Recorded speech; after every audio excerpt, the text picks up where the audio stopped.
ભરૂચમાં પ્લાસ્ટિકના ડ્રમ બનાવતી કંપની ભડકે બળી તો માંગરોળ નવાપરા જીઆઈડીસીમાં લાગી આગ। ભરૂચ જિલ્લાના જંબુસર તાલુકાના ઉચ્છત ગામ નજીક આવેલી ટાઈમ ટેન્કનો કંપની રાત્રે ભડકે બળી હતી। પ્લાસ્ટિકના ડ્રમ બનાવતી આ કંપનીમાં અચાનક લાગેલી આગે થોડી જ વારમાં વિકરાળ સ્વરૂપ ધારણ કર્યું હતું। આગ લાગવાના કારણે આ વિસ્તારમાં રહેતા લોકો રાત્રે જાગી ગયા હતા। જીવ બચાવવા માટે નાસભાગ મચી ગઈ હતી। આગની જાણ થતાં તાત્કાલિક ફાયર બ્રિગેડને જાણ કરવામાં આવી હતી। ઘટનાની ગંભીરતાને જોતા આસપાસના વિસ્તારમાંથી કુલ 12 ફાયરની ગાડીઓ પહોંચી અને પાણીનો મારો કર્યો, પણ પ્લાસ્ટિકના ડ્રમ બનાવવાની ફેક્ટરી હોવાને કારણે આગ કાબૂમાં આવવાની બદલે વધુને વધુ ભીષણ બની।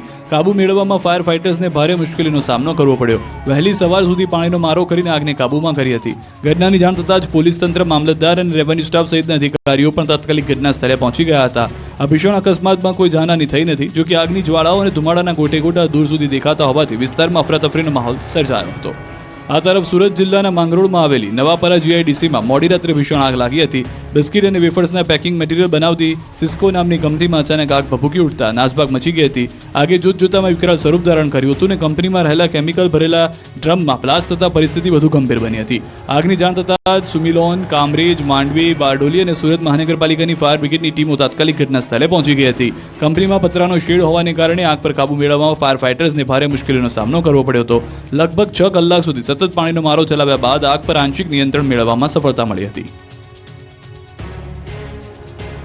2 જિલ્લામાં તસ્કરોએ મચાવ્યો તરખાટ। વડોદરામાં ડોક્ટર નીકળ્યો મોંઘી દાટ કારનો ચોર, ચોરી કરવા ડોક્ટરી છોડી।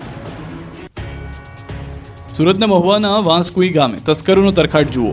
ગામમાં એક જ રાતમાં ટાયર અને કપડાની દુકાનમાં તસ્કરો ત્રાટક્યા। ચોરોએ રાત્રે દુકાનના તાળા તોડીને અંદર પ્રવેશ કર્યો, બાદમાં 1.5 લાખની ચોરી કરી ફરાર થઈ ગયા। તો કાપડની દુકાનમાંથી તસ્કરોને પૈસા હાથ ન લાગતા 300 જોડી કપડાની ચોરી કરી ભાગી ગયા। જ્યારે સવારે દુકાન માલિક દુકાન ખોલી જોઈને ચોંકી ગયા હતા। સીસીટીવી ચેક કરતા ચોરો કેમેરામાં કેદ થયા હતા।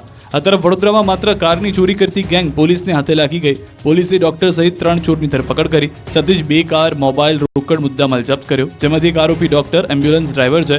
ત્રિપુટી છેલ્લા 12 વર્ષથી ચોરી કરે છે। અત્યાર સુધીમાં 140થી વધુ ગુનાઓમાં ત્રિપુટીની સંડોવણી બહાર આવી છે। પોલીસે ત્રિપુટી પાસેથી કુલ 7 લાખનો મુદ્દામાલ જપ્ત કર્યો છે।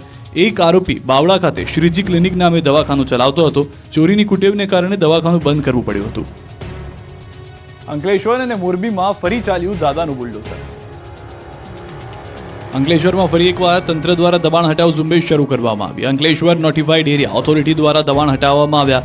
જીઆઈડીસીમાં ચાણક્ય સ્કૂલ સામે સરકારી જમીન પર ગેરકાયદેસર રીતે કરાયેલા દબાણો હટાવાયા। ઘર્ષણ ન થાય તે માટે અંકલેશ્વર જીઆઈડીસી પોલીસને સાથે રાખી હતી। દબાણ હટાવ ઝુંબેશને લઈને દબાણકર્તાઓમાં ફફડાટ ફેલાયો હતો। આ તરફ મોરબી મહાનગરપાલિકા દ્વારા ડિમોલિશન કામગીરી હાથ ધરાઈ। 1 વીક 1 રોડ અંતર્ગત દરેક સપ્તાહમાં બુધવારે શહેરના કોઈ એક વિસ્તારમાં કરાય છે કાર્યવાહી। મોરબીના નવલખી રોડ પર આવેલ કુબેરનગર આસપાસના વિસ્તારમાં તંત્રનું બુલડોઝર ફર્યું। કાચા પાકા મકાનો, દુકાનો, છાપરા તોડી પડાયા। અમદાવાદથી પકડાયા 50 બાંગ્લાદેશી કંપનીઓ 25,000માં બોર્ડર પાર કરાવતા। અમદાવાદના ચંડોળા વિસ્તારમાં વર્ષોથી ગેરકાયદેસર રહેતા બાંગ્લાદેશીઓને પરત પોતાના દેશ મોકલવામાં આવ્યા। અમદાવાદ ક્રાઇમ બ્રાન્ચ દ્વારા 50 બાંગ્લાદેશીને પકડી પાડ્યા। ઓપરેશનમાં 50 બાંગ્લાદેશી નાગરિક અને 2 સગીર વયના બાળકો સાથે કુલ 52 લોકોને ડિટેન કરવામાં આવ્યા। આ તમામ લોકો ભારતીય પુરાવા સાથે અહીંયા રહેતા હતા અને તેમાં પણ ખાસ કરીને મહિલાઓ સાથે શારીરિક શોષણ થતું હતું। ત્યારે એક સગીર સહિત 15 બાંગ્લાદેશીઓને ડિપોર્ટ કરવામાં આવ્યા, જ્યારે અન્ય 35ને પણ આ માસના અંતમાં અથવા માર્ચની 15 તારીખ પહેલા બાંગ્લાદેશ પરત મોકલવામાં આવશે। તપાસમાં સામે આવ્યું છે કે મોલમાં નોકરી અપાવવાના કહીને ત્યાંની કંપનીઓ દ્વારા રૂપિયા 25,000માં ભારતમાં ઘુસાડતા હતા અને ત્યારબાદ ગમે તે લોકોના ભારતીય આધાર કાર્ડ બની જતા હતા। ચંડોળા તળાવ નજીક બાંગ્લાદેશીઓ વસાહત બનાવીને રહેતા હતા। બાંગ્લાદેશી મહિલા અને સગીર કિશોરીને હ્યુમન ટ્રાફિકિંગ કરીને લાવી દેહ વેપારમાં ધકેલતા હોવાની પણ વિગત જાણવા મળી। એજન્ટ મોલમાં નોકરી આપવાનું કહીને મહિલાઓ પાસેથી વેપાર કરાવતા અને રૂપિયા એજન્ટ લઈ લેતા અને બાંગ્લાદેશ મોકલતા હતા। આ સાથે જ ખોટા દસ્તાવેજ બનાવવાના રેકેટનો પણ ખુલાસો થયો। 50 પૈકી 15 લોકોનો દેશ નિકાલ કરાયો છે, બાકીનાનો માર્ચ સુધીમાં દેશ નિકાલ કરાશે। દાહોદમાં વરરાજાને જીસીબીમાં જાન કાઢવી ભારે પડી ગઈ। તમે ઘોડાગાડી, બળદગાડી અને મોંઘીદાટ કારમાં જાન નીકળી હોય તેવા દ્રશ્યો તો જોયા હશે, પરંતુ દાહોદના કાવડા મુવાડા ગામે નીકળેલી આવી જાન નહીં જોઈ હોય। ઢોલ નગારા અને ડીજે સાથે દાહોદ જિલ્લાના સંજેલી તાલુકાના મુવાડા ગામમાં જેસીબી મશીન પર વરરાજા સવાર થઈને નીકળ્યા। વરરાજાના મિત્રોએ સતત 2 દિવસ મહેનત કરીને જેસીબીને ફૂલોથી શણગાર્યું। જેસીબીના પાવડામાં બિરાજીને વરરાજા વહુને લેવા નીકળ્યા। આ અનોખી રીતે જાન લઈને જનાર વરરાજાનું નામ છે કમલેશ ચંદાણા। લગ્નની જાન મેથાણ ગામે ગઈ હતી. માત્ર 3-4 કિલોમીટરના અંતર માટે કમલેશ ચંદાણાએ 18 ગાડીઓનો કાફલો કર્યો અને વરરાજા પોતે જેસીબીમાં સવાર થયા. વરરાજાની સાથે 4 થી 5 અન્ય મિત્રો પણ જેસીબીના પાવડામાં બેઠા. જોકે વિડીયો સોશિયલ મીડિયામાં વાયરલ થતા પોલીસે જેસીબી માલિક સામે ગુનો દાખલ કર્યો. પોલીસે જેસીબી ડ્રાઈવર જોડે માફી મંગાવી. પોલીસે જેસીબી પણ જપ્ત કર્યું. સાબરકાંઠામાં હવસખોર શિક્ષકે શિક્ષિકાની કરી છેડતી તો સાવરકુંડલામાં વિદ્યાર્થીની પર બળાત્કાર કરનાર ઝડપાયો. સાબરકાંઠામાં હવસખોર શિક્ષકે શિક્ષિકાની છેડતી કરતા શિક્ષણ જગત ફરી એકવાર શર્મસાર થયું.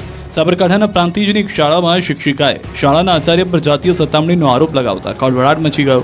નવજીવન ઉત્તર બુનિયાદી વિદ્યાલયના આચાર્ય દ્વારા શિક્ષિકા સાથે જાતીય સતામણી તથા માનસિક ત્રાસ અપાતા હોવાનો આરોપ લગાવાયો.